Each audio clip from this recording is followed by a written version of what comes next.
प्रणाम हिंदुस्तान, आप देख रहे हैं इंडिया टाइम्स और मैं मनदीप पंडित। अभी हम हैं मुंढाल में। मुंढाल जो कि बवानीखेड़ा विधानसभा में आता है और हिसार लोकसभा क्षेत्र है। अभी हम बवानीखेड़ा का भी सूरत हाल जानकर आए हैं। अलग अलग गाँव में हम गए हैं और अभी हम मुंढाल जो शहर है या कस्बा कहें, मुंढाल कस्बे में पहुँचे हैं। सामने हमारे पुलिस चौकी है मुंढाल की, आप देख सकते हैं।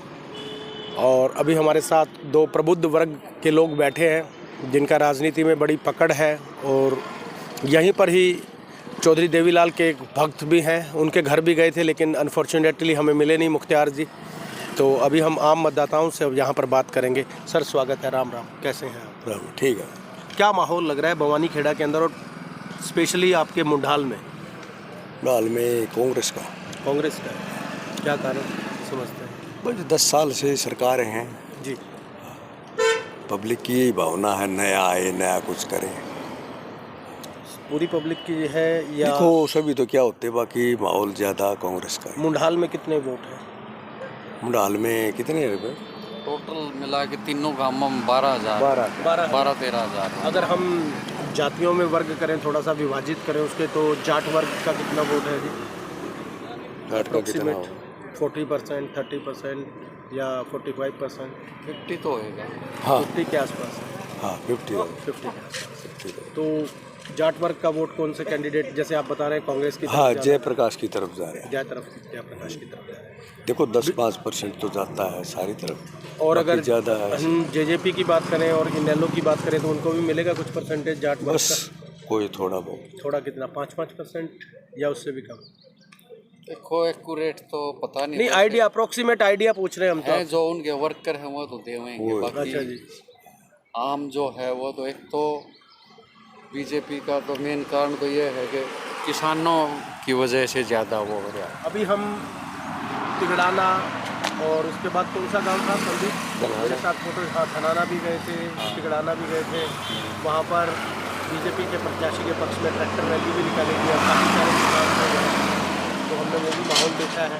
हमने माहौल वो भी देखा है जहाँ पर काले झंडे भी दिखाए जा रहे हैं। हाँ। हमने माहौल वो भी देखा है जहाँ नैना चौटाला जो जेजेपी के प्रत्याशी हैं उनके शीशे फोड़ दिए जाते हैं, उनकी गाड़ियों के। उनके समर्थकों की, जो महिला समर्थक थी, उनकी हाथ पैर की हड्डी भी तोड़ दी गई है। तो क्या ये इस तरह का आचरण करना सही है या गलत है? क्योंकि आप नहीं देखो ये तो है गलत, विरोध कर लो एक दायरे में रह के जी। तो इससे क्या आंदोलन मजबूत होता है या कमज़ोर होता है, क्या कहते हैं? वो तो वो ही बताऊँ, आंदोलन वो तो अपनी अपनी समझ है। एक महिला का इस तरह करना गलत ही है जी। तो जैसा कि बाकी और भी हैं, ओबीसी वर्ग है, ब्राह्मण है, पंजाबी है, खाती वर्ग है, सुनार है, वो कहाँ जा रहा है आपके हिसाब से? वो तो देखो अब क्या पता लगता है, बीजेपी की तरफ भी जाएगा। अगर दोनों उम्मीदवार, मुख्य उम्मीदवार जो प्रतिद्वंदी उम्मीदवार है वो कांग्रेस और बीजेपी के, बिल्कुल, अगर उन दोनों की व्यक्तिगत छवि की तुलना की जाए तो आपके हिसाब से कौन सा बेहतर उम्मीदवार है?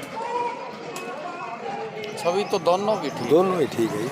कोई ऐसी राजनीतिक पंडित और विश्लेषक मान रहे हैं कि जयप्रकाश जो है ग्रीन ब्रिगेड के मुखिया भी रहे हैं। वो तो कदे पहले अभी हाल में उन्होंने बयान भी दिया है, मैं आपकी जानकारी के लिए बता दूं कि ग्रीन ब्रिगेड के जैसा ही संगठन दोबारा बनाएंगे।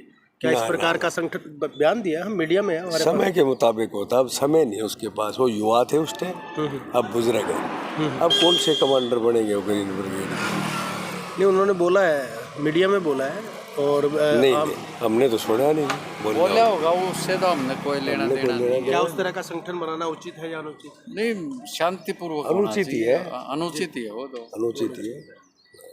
तो ओवरऑल क्या माहौल लग रहा है आपको बवानीखेड़ा विधानसभा का?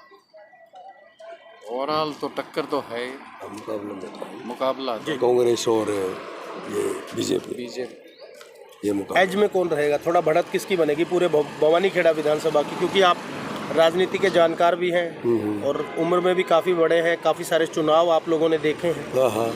तो क्या लग रहा है आपको ओवरऑल माहौल बवानीखेड़ा का? अगर मैं हिसार और हाँसी की बात करूं तो हिसार और हाँसी में मैं बता सकता हूं, पहले तो लग जाया करता, अब पता लगता नहीं। साइलेंट है वोट। हाँ साइलेंट है, लेकिन फिर भी कुछ आइडिया, थोड़ा आइडिया क्या बता रहे हो? दोनों का मुकाबला तो है। वो मुंढाल में तो है, मुंढाल में तो जयप्रकाश ही ज़्यादा। कितने वोट ले जाएंगे? 12,000 में से मान लीजिए हम पोल देखो, 70% हो जाए। अप्रोक्सीमेट 60 से 70 के बीच हाँ में हाँ रहेगी। 70 लगा लो। 70 लगा लेते हो तो 8400 वोट है। 8400 वोट में से कितने मिल जाएंगे आपके हिसाब से जयप्रकाश को? आधे से ज़्यादा मिलेंगे। आधे से ज़्यादा मतलब 4142। हाँ रंजीत सिंह को कितने मिलेंगे? देखो इसको भी 35-36 मिलेगा। 3500। मतलब 500-600 वोटों का डिफरेंस हाँ रहेगा। 1000 का भी हो सकता है। 1000 का भी। तो 500 से 1000 के बीच हाँ में हाँ मान बीच लें। में। इतना तो उसके अलावा जैसे कि नैना चौटाला और सुनैना चौटाला को 3 नंबर पे और 4 नंबर पे आप किसको रखेंगे आपके हिसाब से? इसमें तो फिर वो तो लगभग बराबर है। बराबर ही है। बराबर रहेंगे। हाँ जैसा कि किसानों द्वारा दुष्यंत चौटाला का काफ़ी विरोध किया जा रहा है, तो आपको ये नहीं लगता कि सुनैना चौटाला थोड़ा ज़्यादा लेंगी वोट? नहीं नहीं ऐसा ना, वो फाइट में नहीं है ना, फाइट में नहीं तो इस टक्कर तो इनकी है। वो लोगों का तो ये है कि भाई वहाँ क्यों वोट खराब कराया। जी, जैसा कि चौधरी देवीलाल अक्सर आपके गांव में रुकते थे मुख्तियार जी की दुकान पर, बिल्कुल रुकते। तो चौधरी देवीलाल की राजनीतिक विरासत का असली उत्तराधिकारी आप किसे मानते हैं? देखो फिलहाल तो दुष्यंत ही था 5 साल से, तो उसको 10 सीटें मिली थी। अब आगे देखो कौन बनता, अब ये बनता है या यही बनते हैं। रंजीत सिंह के बारे में क्या कहेंगे? रंजीत बीजेपी की तरफ गए। देवीलाल की अलग राजनीति थी, अपना दल उन्होंने था उसका। गठबंधन किए हैं बीजेपी से। बीजेपी से किए लेकिन मुखिया वही हुआ करते हैं। 2 या 3 सीटें आती थी बीजेपी की तो। 12-15 भी आए हैं सब। हाँ ये तो वही था ओली सोली। मंगल सेन उप मुख्यमंत्री हाँ बने। हाँ देवीलाल ने अपनी ही वो थी। वो टाइम और था। हाँ वो टाइम और था, अब टाइम दूसरा है। क्या आपको नहीं लगता कि आने वाले विधानसभा चुनाव में इंडियन नेशनल लोकदल उभरेगी कुछ? जेजेपी से तो उधर उभरनी चाहिए। कितनी सीट मानते हैं 90 में से? ये तो क्या बता सकते, आइडिया है क्या पता। अब ये नहीं पता। वो तो 10, 12, विधानसभा 15 अलग है, लोकसभा अलग है जी। हाँ, फिलहाल लोकसभा का है इलेक्शन। ज्यादातर टारगेट तो लोगों का बीजेपी कांग्रेस से है। जी, तो जिस प्रकार से क्षेत्रीय पार्टियों का प्रभाव कम हो रहा है जैसा कि आप बता रहे हैं, क्या ये प्रदेश की लोगों के लिए अच्छा है या बुरा है या सामान्य है, क्या कहेंगे? अच्छा बुरा तो ये है कि जो स्टेट के लिए पार्टी ठीक रहे वो अच्छा है। तो अभी 4 पार्टियां हैं मुख्यतः, कौन सी पार्टी को आप अच्छा मानते हैं स्टेट के? वो तो क्या बताएं।